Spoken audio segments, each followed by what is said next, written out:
a proud member of the Earglue Media family of podcasts.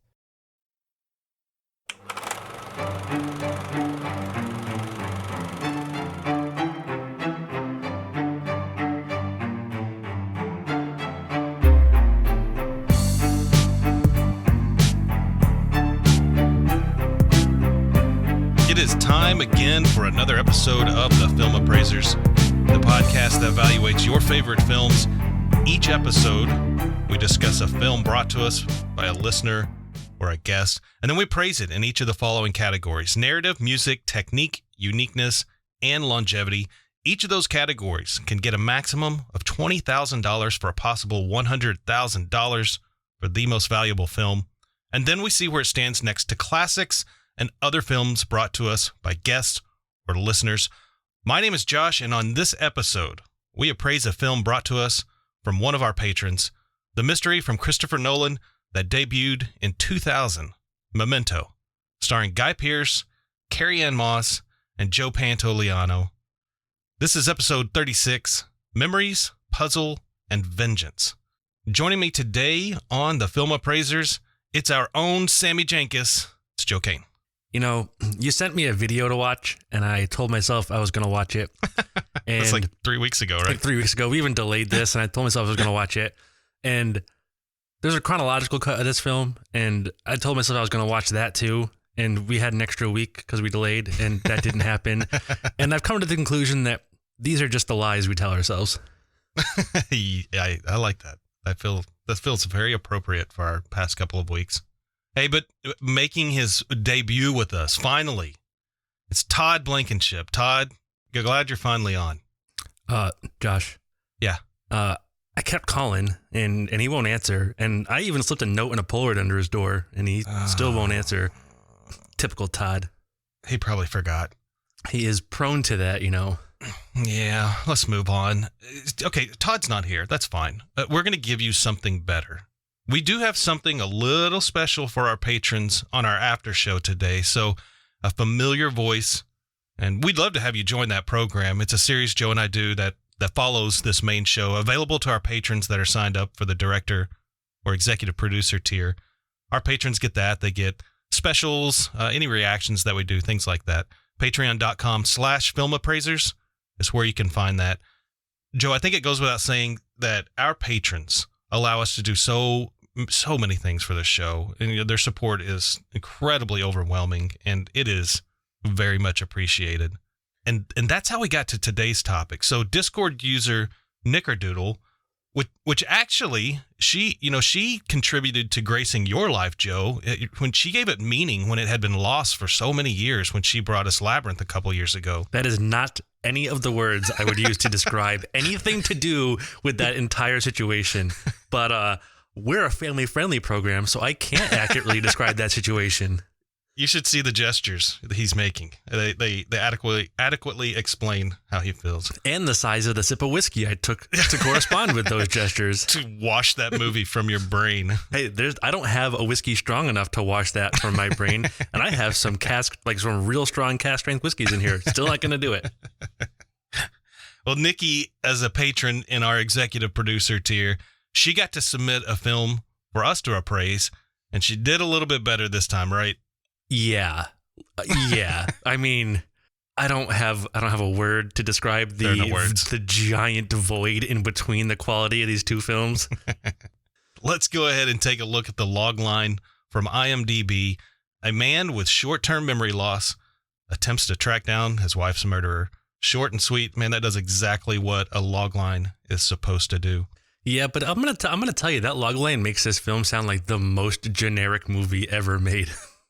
Without the memory loss, it's just your general mystery film. Yeah, that log line, if I had never seen this and you read me that log line, I would ask you if this was made for USA. Up All Night. USA Up All Night. Yeah. They don't do that anymore, do they? I don't know. I don't have cable. I'm not a Neanderthal. Yeah, that's a good point.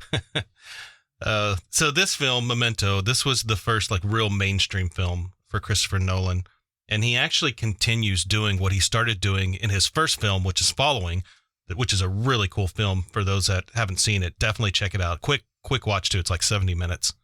But he plays with time and he plays with editing, and he does that to help reveal the narrative. But that's not uncommon in his films. We've got enough of his filmography that we can see that is his thing. Why do you think he plays with time so frequently in his films? So, we have this bullet point here that says, hey, let's talk about why he's obsessed with time. And I thought about this a lot, where the way he uses time. And I don't know that I would say he's obsessed with time. I don't know that I would say he even leans on it really, as much as it seems like he looks at time. He doesn't look at time like it is the canvas that the film lays on. He looks at it like it is another brush to paint with. Like he uses it as another tool in the storytelling tool set. And a lot of directors, writers don't do that. A lot of them, time is the foundation, and he seems to use time as another one of the variables. And I think that really works. I mean, it's not always effective. It's hit or miss. Yeah. I really didn't some of his bigger budget ones, I don't know that they necessarily land the same way as this does.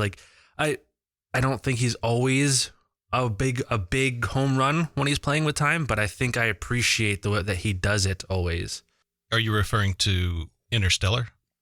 Interstellar's one. Yeah. Yeah. I think sometimes when the scope of the film gets too big, the time thing becomes too rote, I guess, or it feels too heavy. Like in his films, anyway, it felt a little heavy-handed. Interstellar is one that I think it didn't have the nuance that it needed, right? The time parts didn't have the nuance that it needed. This film really plays with time in a really clever and careful way, and I didn't feel that clever and carefulness to, Interstellar, or I'm blanking on the other one there. Inception? Inception, yeah. Inception also. Well, the difference seems to be that he's using time to help tell the story, but it's not so much as we went back in time. And maybe that's why Interstellar doesn't come across like you're saying, because the character goes back in time to help reveal some of the narrative. Yeah, it's not whatever reason. It's not as nuanced or careful. It is it feels more like a hammer swing than a scalpel cut. This film feels very scalpely. It is a tool used to tell the story, whereas in Inception, Interstellar, some of those bigger films, it feels like a big hammer that came through and took the story with it, right? It didn't. Yeah. The Memento just happens to play with time because he's edited it different. And the same thing in Following. It's edited to where it plays with time. Like very Dunkirk, cleverly. All right. Dunkirk, you don't know, and nobody's going back in time, but it's just the way that it's all put together. Time is impacted. Maybe that's the difference between why some of them work a little bit better. I don't want to say work better because they're not bad films. It's just when we talk about the time aspect, there's just nothing very unique about going back in time. No, they're just not as effective. This is very effective. Mm-hmm.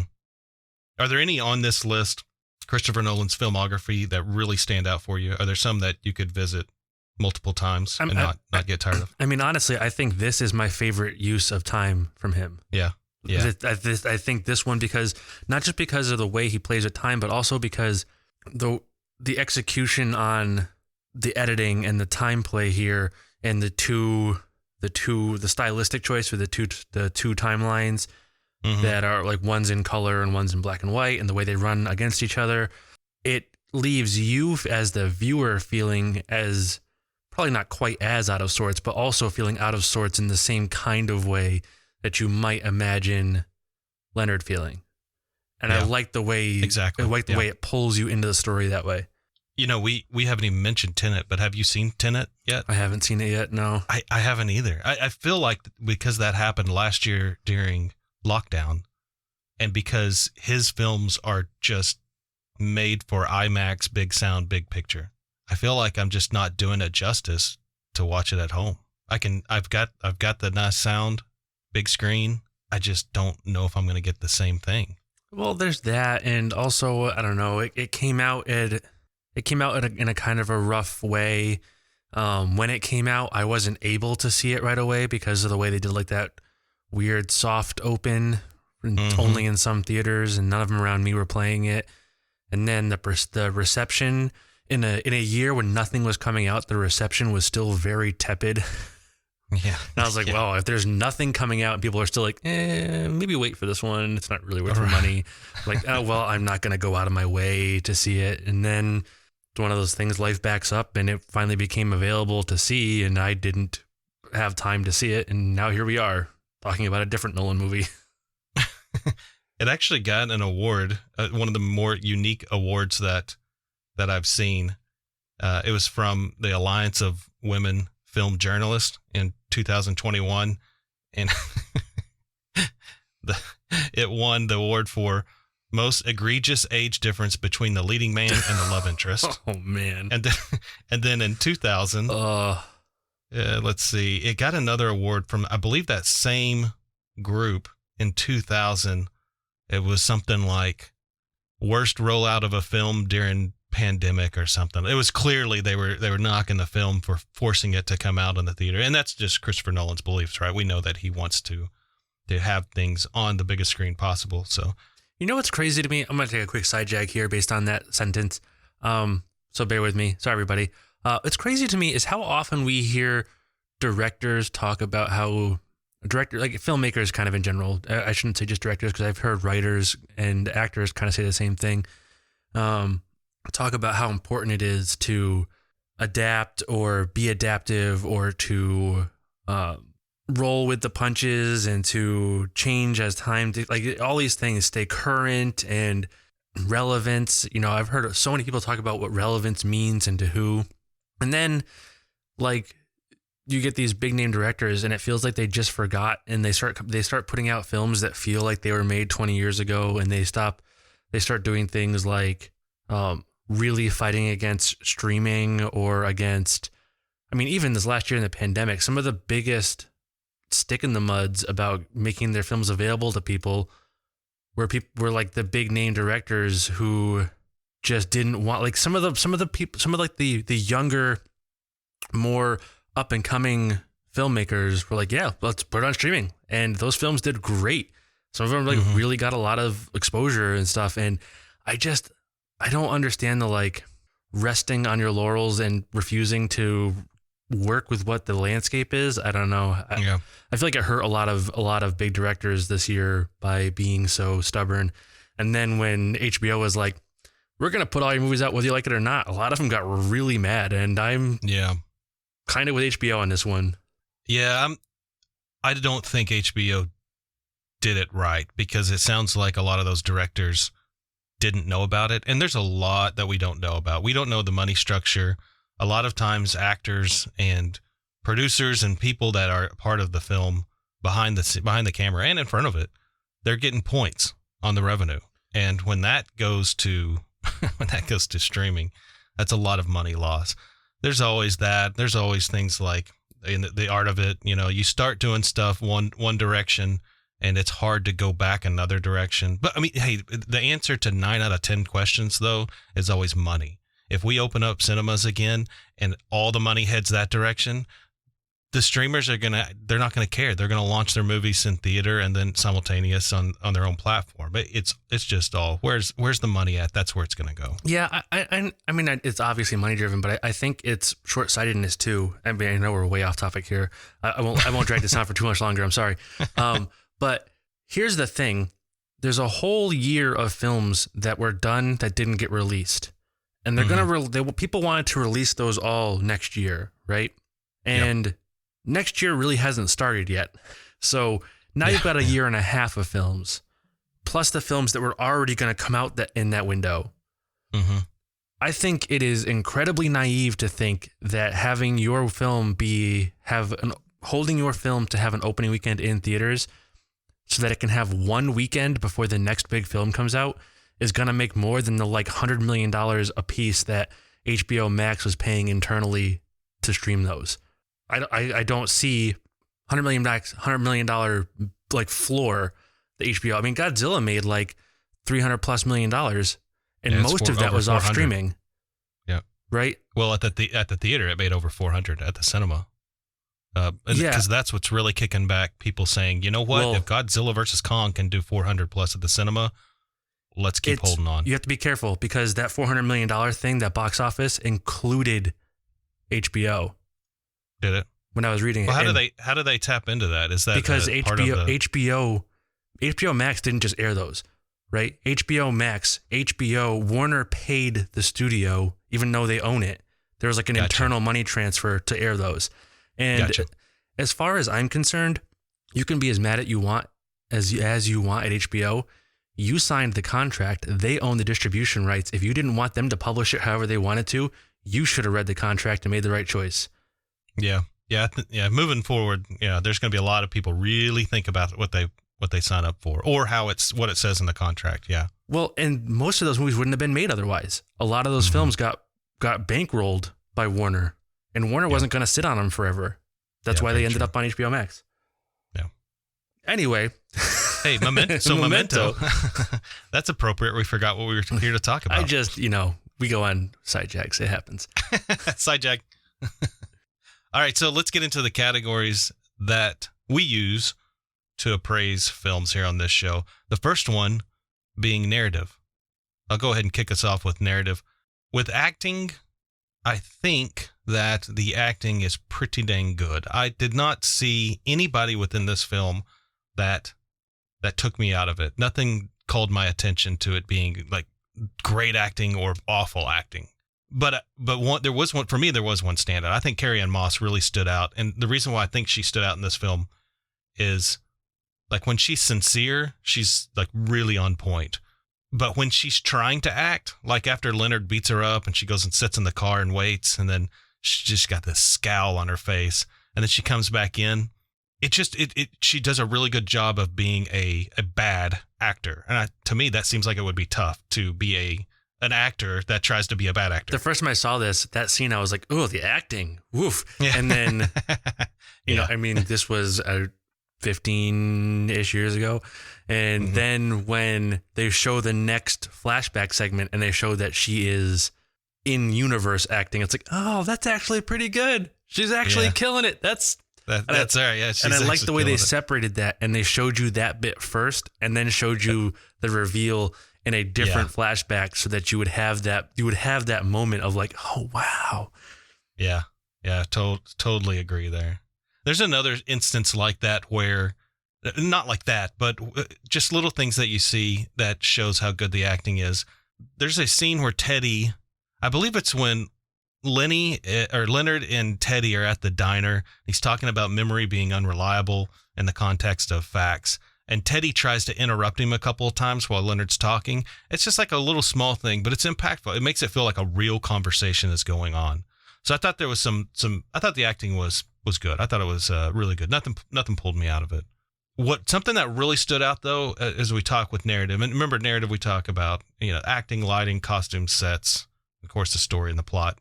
So with lighting, the lighting uses a lot of shadow, like a classic noir film, which is what this film should do, right? This film's a neo-noir is really what it is. And so in noirs, you get like stark lighting and cynical characters, questionable behaviors, things like that. But the lighting that they use in this film is chiaroscuro. That's a type of style of lighting. You see it a lot in photography. And that's like where only a portion of the person's face is lit and the rest is kind of in shadow. And in cinema, they do that so that the lighting gives a sense of solitude and mystery. Well, that's perfect for this, solitude and mystery. Nothing speaks more to Leonard's character than those two things. Really high on the lighting. The color also, I think they used maybe not the choice of colors, but desaturating a lot of the colors. There's nothing in this that really pops. So I liked that. You want to keep it that way for the mystery. All right, the story and the plot. This is a big one. I like that Christopher Nolan tells you up front what he's going to do from the very beginning when he shows you a scene that is backwards. It's like the beginning of Shakespeare plays where at the beginning of a lot of Shakespeare's plays, the narrator tells you the story of what's going to happen. No bigger woe than our tale of Juliet and her poor Romeo. They tell you what's going to happen. And then even in one of the opening scenes here, Bert tells Leonard, that's weird. It's all backwards. So they're telling you right up front what's happening. I kind of like that. But what I really like is that Christopher Nolan, the way he tells the story, he completely denies the audience the information that Leonard is denied, because, and that's actually the reason why Christopher Nolan said he wanted to do it backwards. He wanted to deny us this information so that we're a little confused. He does the alternating between the color sequences and the black and white sequences. And so what's really cool with the story, and I did not pick up on this until I started doing some research and listen, when I do my research, I will always start with the filmmaker and what they tell us. And so Christopher Nolan had said that the alternation between the color and the black and white sequences, the color sequences are subjective and they're from Leonard's point of view. And the black and white they start with an objective viewpoint because they're not in Leonard's head. But as you start going towards the end of the film, which is technically the beginning of the film, then the color sequences start becoming less subjective. And we start questioning like what Leonard has said and what he's doing. But then the black and white scenes start becoming less objective and it's more in Leonard's head. That's really smart. I mean, it's really smart and deep. And I never picked up on it, but watching it back now, it's very clear. And, the flashbacks also help break things up until they meet to the end of the film. All that being said, everything that we got out of this film from narrative, I'm actually at 16,000. So I'm a little higher than you. And I gave a lot of the same things here as you, but obviously the acting was really good. There were a couple, I would say, weaker spots in the film, but I wouldn't say that any of it was ever bad, right? Mm-hmm. Not consistent, right? Like it would happen, but it wasn't very consistent. Right. Yeah. There was and the actor. Yeah, little bits here and there, but I would say overall, I thought all the acting was really good. Sets, costumes, all obviously very good. I love the way. I think I gave a lot of credit here. I love the way the condition is used not only as like I mentioned earlier already. I love the way the condition is used not only as a story point, but as a way to tell the story and the way that unfolds. And it's so clever.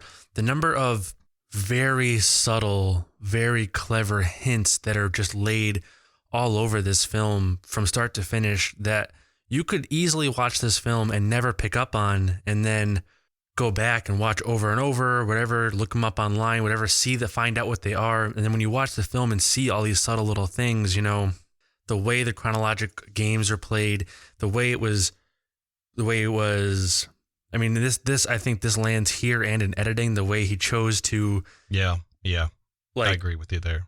The linear scenes, he numbered them, and the, reverse linear scenes, he lettered them, and he would play them 1Z. Yeah. Back, all of that very clever.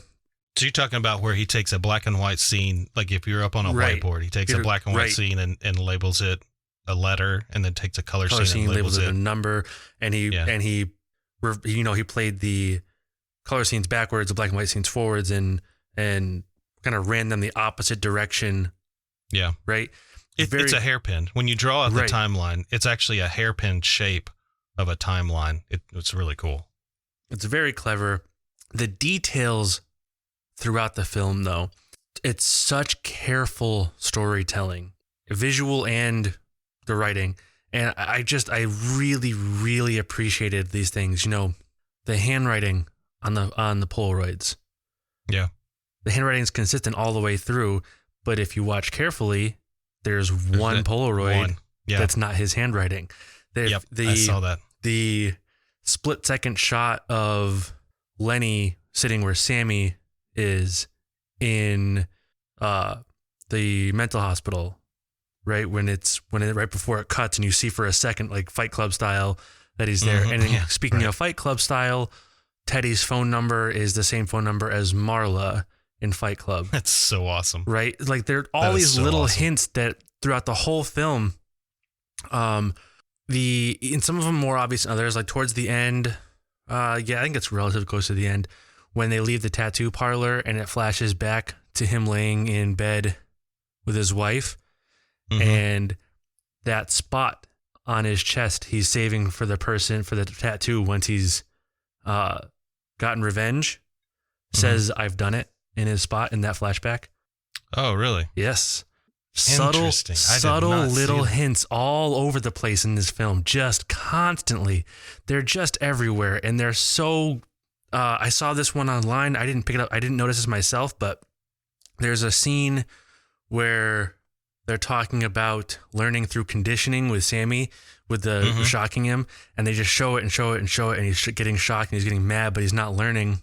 And then they cut to the next color scene, and the next color scene right after that is Lenny walking into the hotel that they have established a couple of times he's been staying at for a while. They made a big deal. He's been staying there for a while, more than once. And he goes to walk through the door and he pushes on it, and it's a pull door, and it frustrates him. And then he pulls on it and walks in. And there's no way that they don't cut right to that on purpose. Right. But it's such a subtle thing. After that conversation, it's so easy to miss unless you're paying close attention. And there's so much very careful, very careful care taken and throughout the whole film to really let you know, to really, if you're paying attention, you realize that there's nothing reliable about this narrator kind of the whole way through. And I really appreciated that. I came in at 17.5. Okay. So you're a bit up, a little higher than me. A bit above you. Yeah. 17.5. You bringing up some of those things. I come higher. I don't think meet in the middle. I'll come all the way up to 17. All right, I like that. I'm not going to argue with that. I won't fight you on that one. With that. All right, how about music? You want to tackle music for us? Yeah, this is going to be quick. I have almost nothing on the music. Yeah, me too. I got like 4 bullets. Yeah, it didn't mess with me. It never took me out of it. I never noticed it good or bad. When I watched it and I listened for the music, I generally liked it. A lot of it was very like atmospheric, if I was to use a word to describe it. I know exactly what you mean. Yeah. It was fairly generic, but I thought it was effective. I think there were definitely scenes where it added to, even if not much. I think there were definitely scenes where it added to the feeling of the scene. But it's so subtly that, I feel like we just talked about this at the end of the last one, but it never took me out. It never really stood out because it was so good. It just was. It was just there. It did fine. Yeah. It was effective. It was competent. Big shrug. It's fine. Yeah. So, I had it at 11. The exact same. I had it at 11. I got to thinking of Spinal Tap. This one's 11. The score is real ominous, but it's almost video game like. I don't know if that makes sense, but this film is because it's a mystery. It kind of feels video game-ish at times. It has that quality, that atmospheric quality that video game music has, where where not always, but generally, they know you might end up playing a part of a game, a level or a section of a level 10 or 15 times because it's hard. And if the music is real in your face, you get real tired of listening to it. So it's this like super generic music that you almost don't notice, but they have to have something there so that you can play through that part 1,000 times and not be like, oh, I can't listen to this song one more time. I can't do it. I can't listen to it. It's like, and this music kind of all has like I feel like I didn't try it, but I feel like I could put this score on and leave it in the background for like a month and it would never get sick of it because I just wouldn't notice it. It would just be like having a fan on or something. Yeah. That's perfect segue to my next point. It's repetitive. It feels like you just kind of get the same music over and over and over, but it works. I'll be honest with you. This is the weakest category, I think, for the entire film. Yeah, but it's not awful. I'm at 11 as well. Well, I like it when we line up. We don't have to argue about the money. Yeah. Money is the main cause of divorce in this world, Josh, and I'm glad when we don't have to argue about it. Oh my goodness. And our show's all about money, all about this fake money. All right. How about technique? What were your thoughts on technique? All right.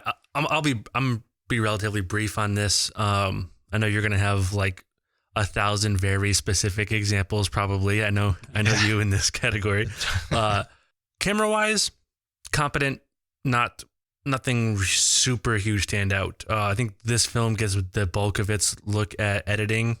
I do love the way they used the way he used black and white and color to separate the timelines. I think that was a very effective and clever way to separate the timelines. I feel like if it was all in color, it would have gotten much more confusing. Having some kind of visual cue to let you know where you are in the film was very effective.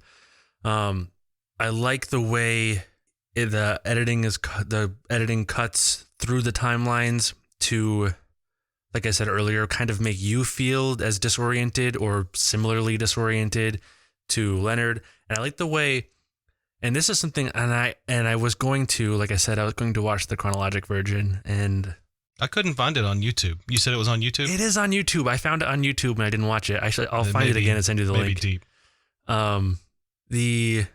It's like on some like random channel because it's not like it's not like legally uploaded to YouTube, I don't think. I think somebody just put it up there. But it's on there and I have a YouTube account, so I'm not going to feel bad about watching it.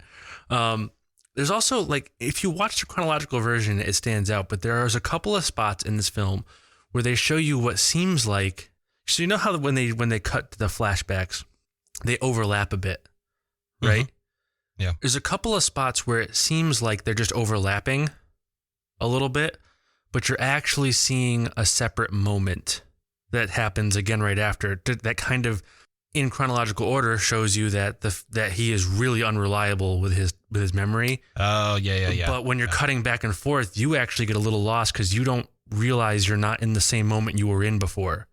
Mm-hmm. Right? And I think that's really clever. And I like the way that's all the editing comes together to really set this movie up. I mean, without the timeline games with the editing, this film is actually really generic. This film does not, I mean, it's got some It's the log line, right? Yeah. It's got some sort of unique story bits with like the memory and the tattoos and all that. But as far as watching it as a viewer, it's really just another murder mystery kind of thing without the timeline stuff. So the editing in this really separates the film in a whole new category in a really, really impressive way. There are a few continuity mistakes in the film, but the only one that I really noticed that they showed twice because of overlap is when he is writing on one of the Polaroids. They show him from maybe 3 feet away from the side, writing on the bed, and he's got his jacket underneath it. And then they cut to a close-up of the Polaroid with just his hand and the Polaroid so you can see what he's writing, and the jacket's gone. And they show that scene twice, like back to back in 2 flashbacks. And I'm like, oh God, you didn't fix it for either one. You had a second shot at it. You hit 2 shots at this and you didn't notice it. My God. But it's not really that bad. We've seen films with far worse continuity errors than that recently. So, I mean, whatever. What you gonna do? What you gonna do, right? Once it was on the camera, you can't fix it, right? What you gonna do? Let's say that one more time in case our viewers didn't pick up on the hint. What you gonna do? Oh, Uthal's gonna love that one.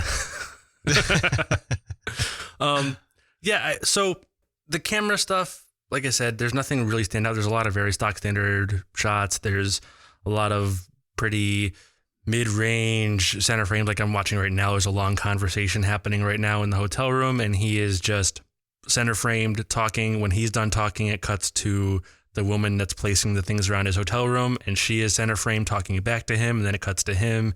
It's a lot of that. It's a lot of very right down the middle. There's a few spots that I thought were pretty good, but overall, there wasn't enough here. There was nothing like transcendent or brand new that really blew this one away. I lost my score at 14,000 on this one. 14,000. All right, my man.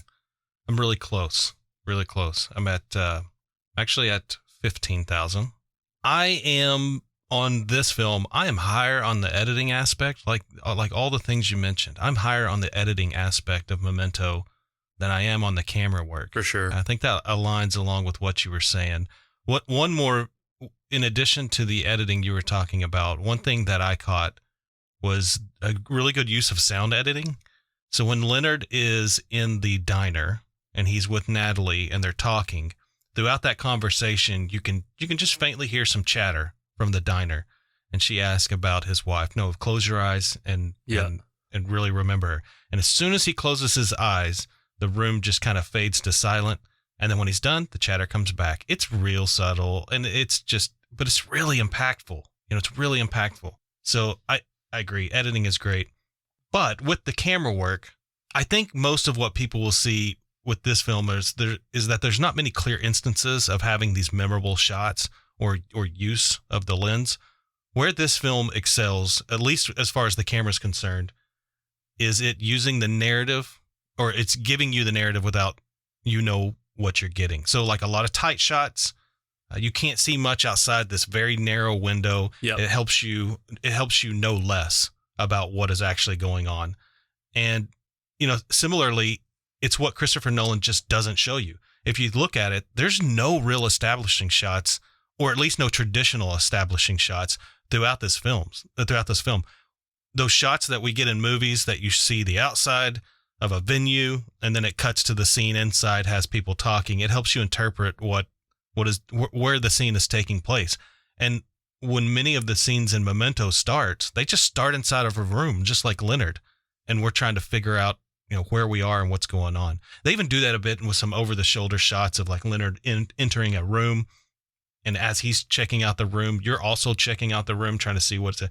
So I think it's probably just the smart use of camera instead of memorable shots. And that's why I can't take it higher than that 3/4 type area. So I'm at 15. You're at 14. Let's go 14. Or did you 14.5? I was at 14, but 14. I think 14.5 is a good compromise. That's a good compromise. Yeah, and like you said, with like the tighter shots and like the lack of establishing shots or really elaborate shots, I do think the film, you feel that in the film, but I also think the subject matter, the style, the story kind of paint him in a box on that. Because if you did too much establishing, it would lay too much of the story out too easily, and you really need to be confused through this whole film. Yeah, that helps drive it. All right, longevity. I will say for longevity, the film really did hold up well. It kept my interest now, like it did when I watched it 21 years ago. Hard to believe. And the only thing here that would make you think this is a film from 2000, I think, are the cars, but they don't really stand out as a measure. I mean, some of the vehicles, like somebody like you would know because you know cars really well. But I think you could pass this film off today and you wouldn't have that big of a problem. It's got two standouts for me that really dated the film, but neither one of them was really bad. And I'll say my bit on this one specific piece now, since we're on it. The cars and the cell phone stuff.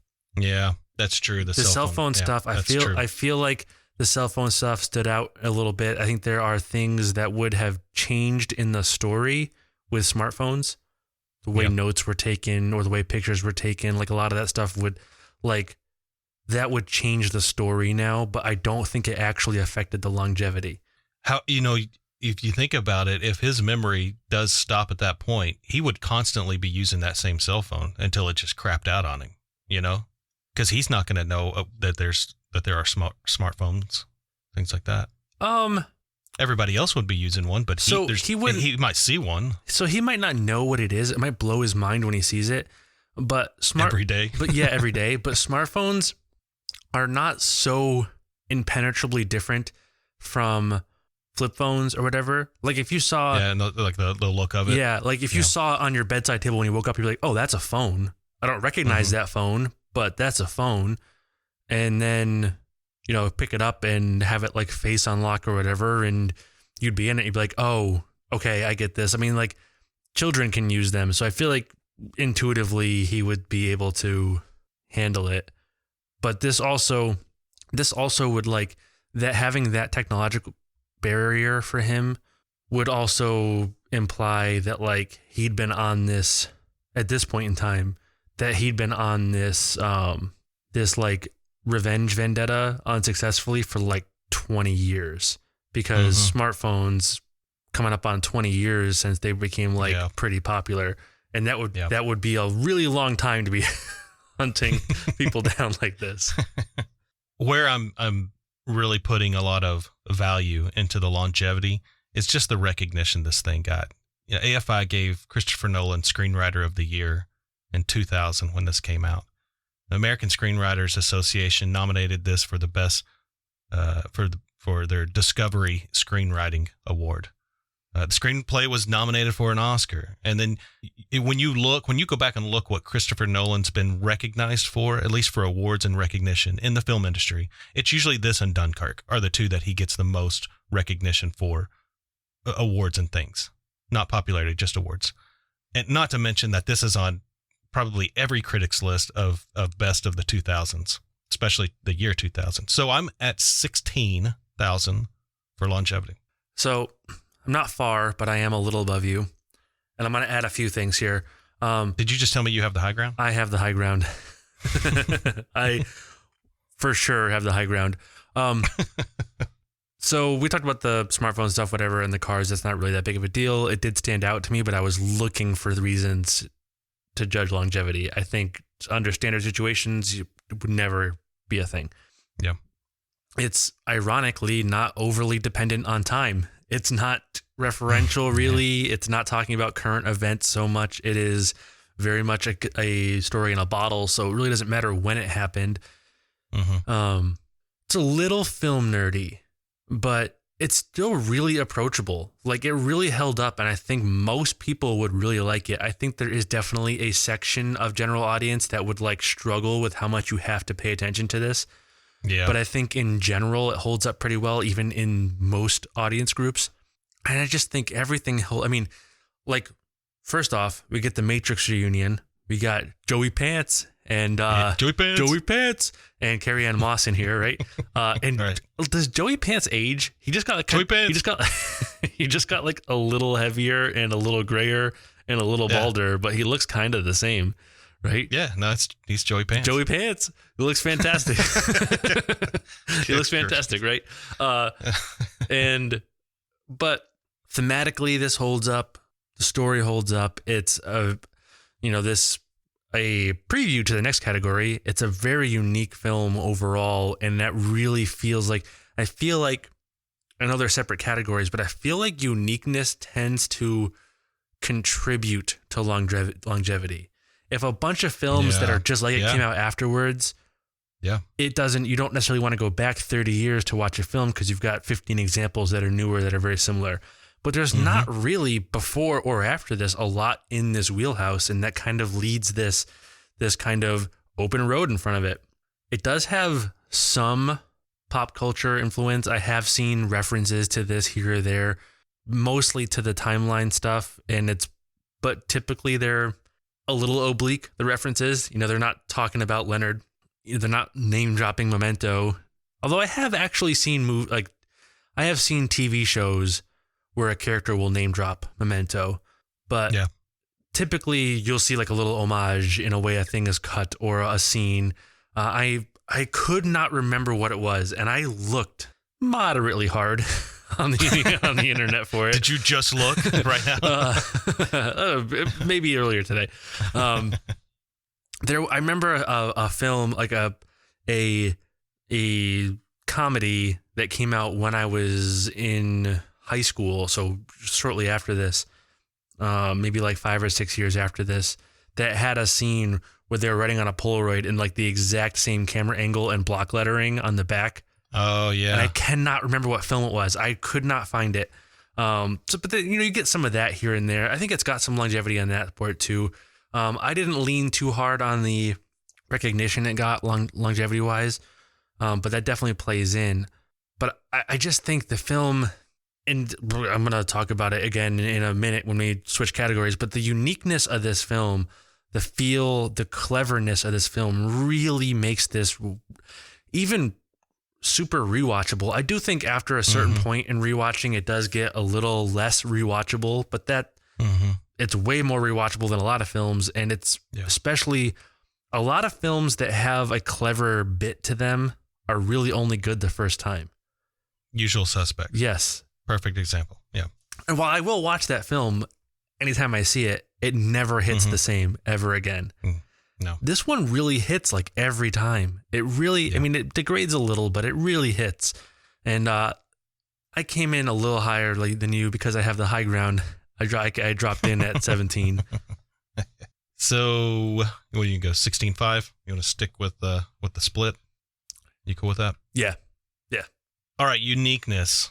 We always say adapted screenplays don't value as much as original screenplay when it comes to film, and this is an adapted screenplay, but it's from his brother, and they created this simultaneously. One was writing the short story while the other was writing the script.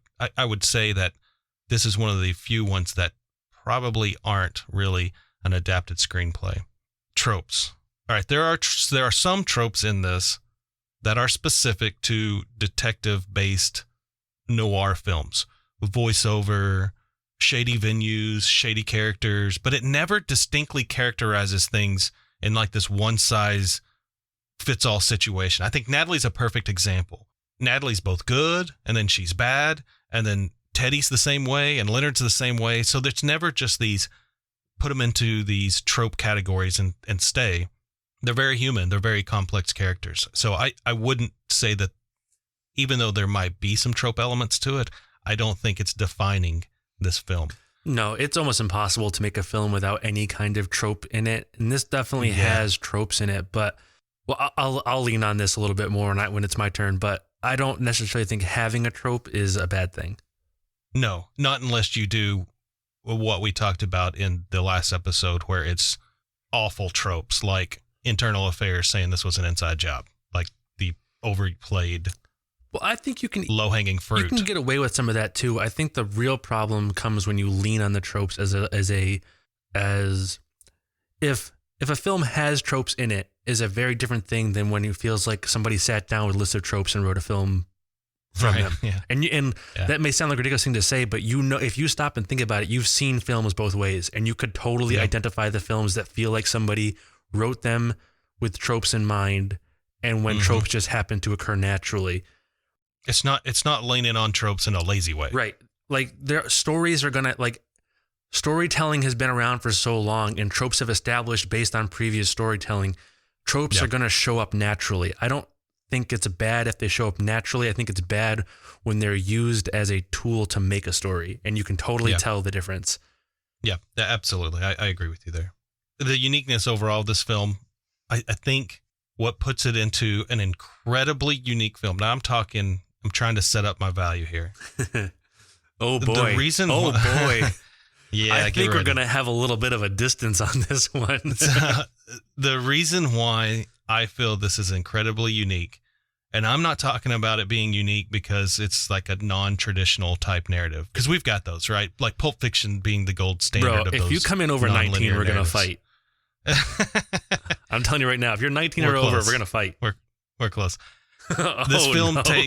This film takes non-linear narrative, all right, and it gives it to us, but it gives it to us in a very new and intelligent way, like the ways we talked about earlier when we talked about subjective and objective, and how this is not linear, and it's not broken either. It's like a hairpin shape, like we talked about. If you try to draw out this narrative structure and you put in the A and B, this film moves from the bottom line hairpin to the top line.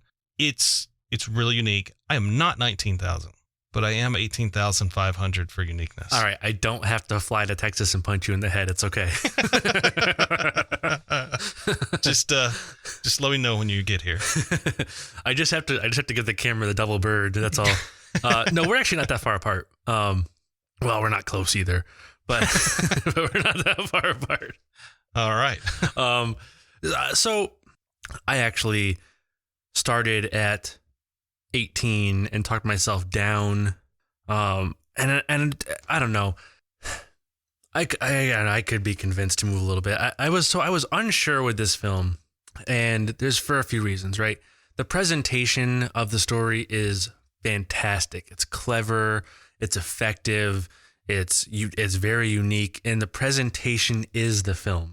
Without the way this film is presented, the editing, the timelines, the nonlinear nature, the story is really borderline subpar, like almost like it's so generic. But don't you think that helps it? Because when you watch the chronological version of it, you're like, this is just a guy looking for revenge. But because of the way that they showed it to you, it takes not say boring, but like you said, a bland story and makes it really interesting. It is boring. So it's been so.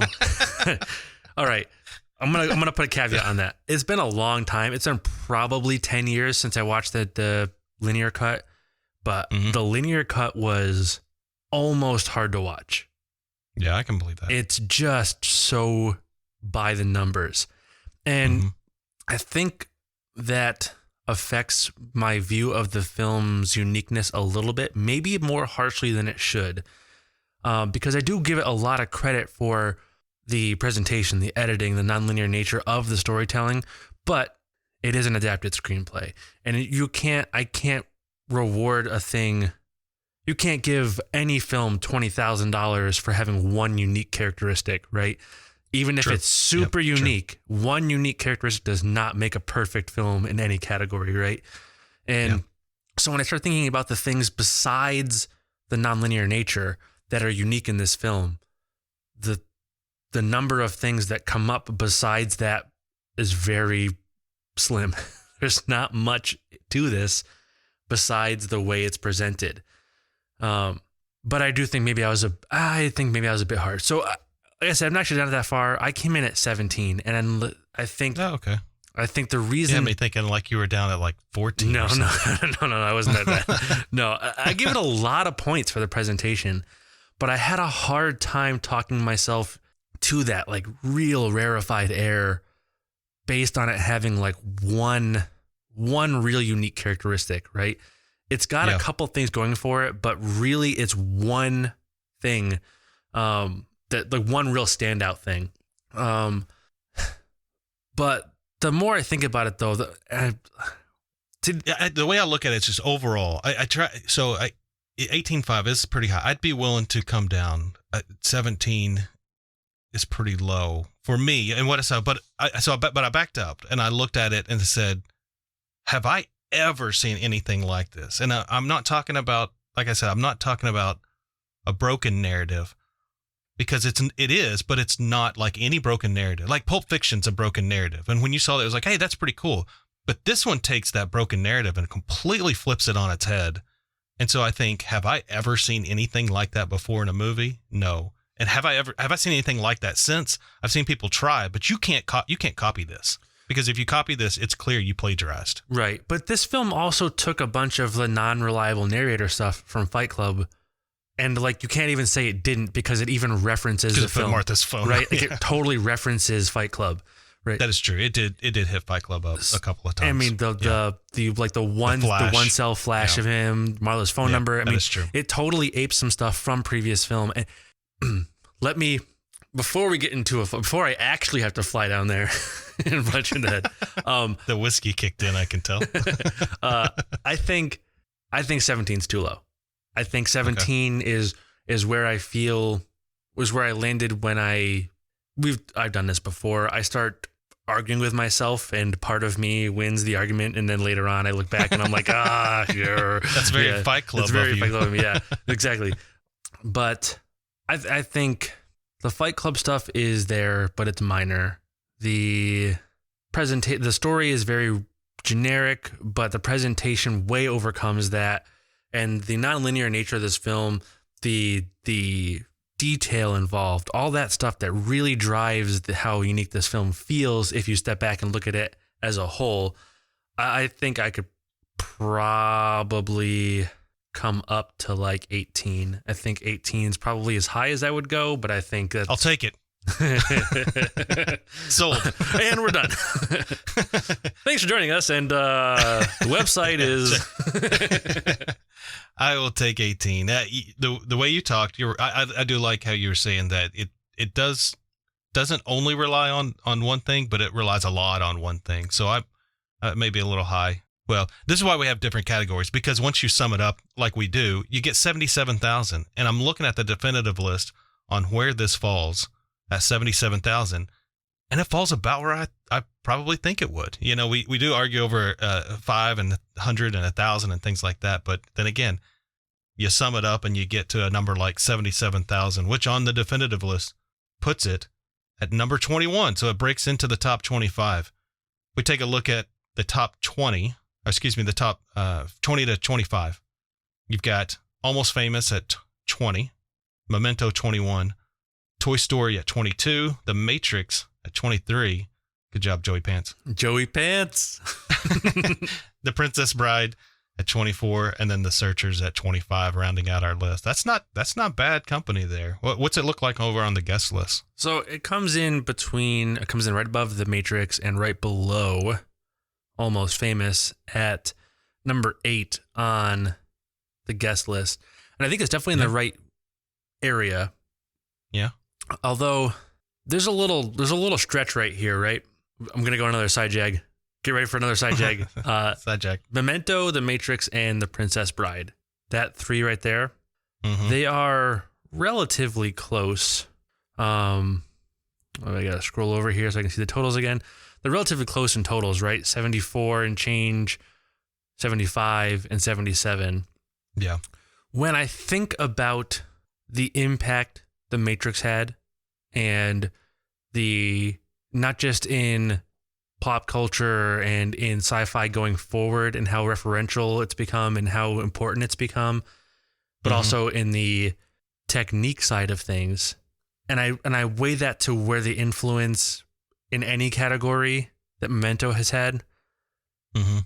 It's tough for me. I think those 3 films are in a really tight race, and they probably landed in the right space, but the right places, but I feel like you could probably shuffle the deck on those 3 and it really wouldn't be like if Memento was, if you took the totals away and just looked at where those 3 landed and you put Memento at the bottom of those 3 or in the middle of those 3 or shuffled them in any way, I don't necessarily think that we would fight about any of those, right? Yeah, I agree.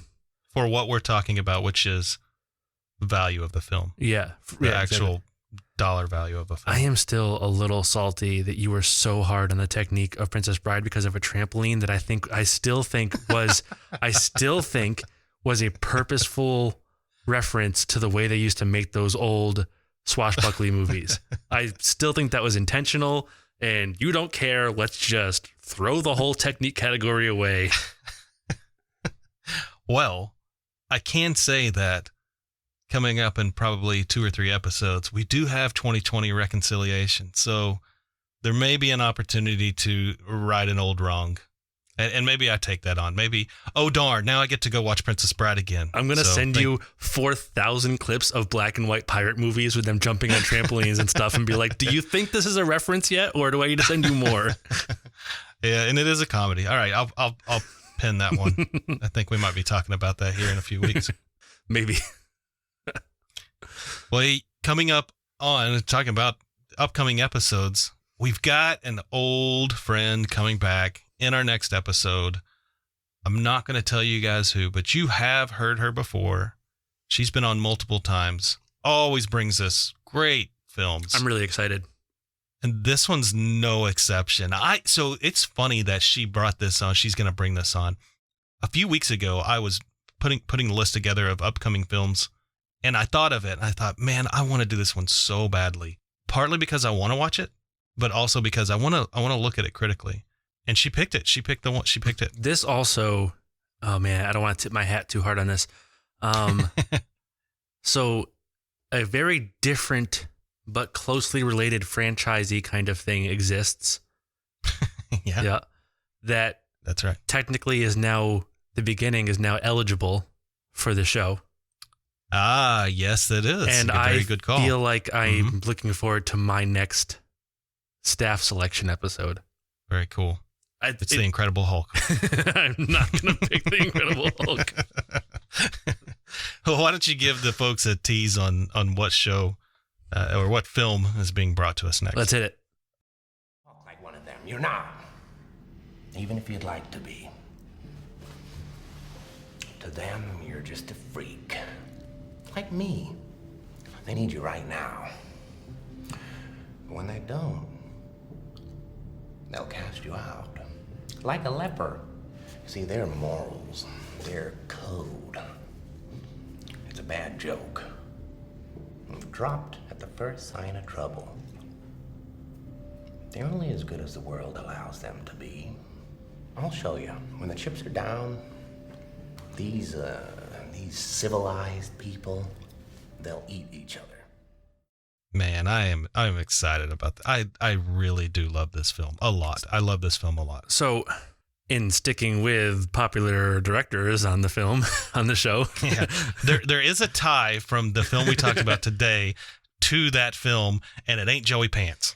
This, I think, more so than the previous one. I think this was the first one where I really thought that I saw a bright future for these films. Unfortunately, it didn't last very long.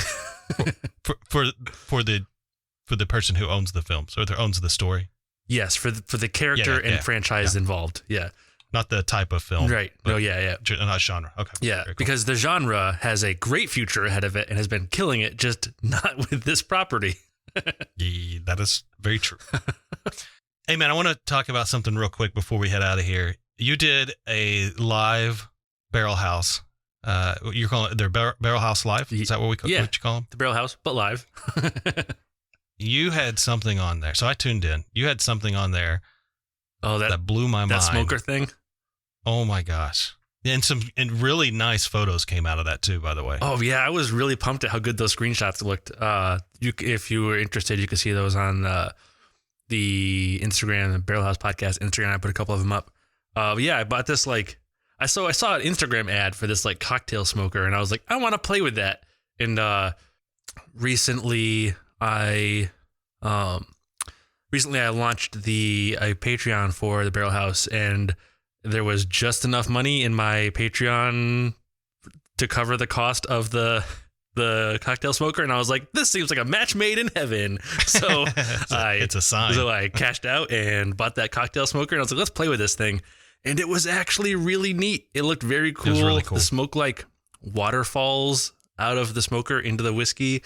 It was definitely more presentation than taste, but it was fun. And then it was perfect for a live show. Oh, it was very fun for a live show. I even set up a second camera so you could get a close up while I was doing it, which was very fun. So I took a screenshot while I was watching on my phone, and off to the side are the comments. And right before you did it, as you were wrapping the show, I got the comment in the picture of your mom saying, "Pour the smoke out of the glass now." I thought that was really cool. And then about a minute later, she says, "Sweet." It was really cool. All right. So if you want to catch Barrel House, that's barrelhousepodcast.com, correct? I got that one? Yes. Sweet. Speaking of sweet. Super complicated, right? That's right. And like us, filmappraisers.com. That's going to get you to some quick links for our Instagram, our email, for your Discord invite. And of course, as always, it will get you access to our Patreon. While you are browsing the web, supporting our filmappraisers.com, checking out the Instagram, checking out the Discord, which you should definitely do because that's where all of these, primarily all of these listener selections have come from the Discord or Patreon. You should also go to iTunes and rate and review the show because that helps a ton with discovery. The biggest things to help us grow are liking or subscribing to the show, rating the show, reviewing the show, and sharing the show with your friends, telling them to subscribe as well. So do all of those things. Go tell a friend. Do the things. Do the things. Go tell a friend, rate, review. It means a lot, helps a lot. It really does. It means a lot to us. All right, folks, like we typically say, Joe and I are going to head over. Hey, I'm in Texas. I'm going to say mosey again. We're going to mosey on over to mosey on down. Mosey on down to the after show. You ready for a really bad accent? We got to work on your accent. That wasn't really Texas. That was what I like to call the generic Southern, the offensively generic Southern accent. There we go. We all go mosey on down. We're taking that to the after show. Folks, we hope you could join us For everyone else, thank you all for listening, and goodbye. The Film Appraisers was created by Josh McCrae, produced by Joe Kane and Josh McCrae, graphics by Albert Padilla, and voiceover by Morgan Marshall. The thoughts, expressions, views, opinions, and the like are those of the guests and the host of the Film Appraisers and do not represent the opinions of any entity associated with the creation or distribution of the films discussed herein.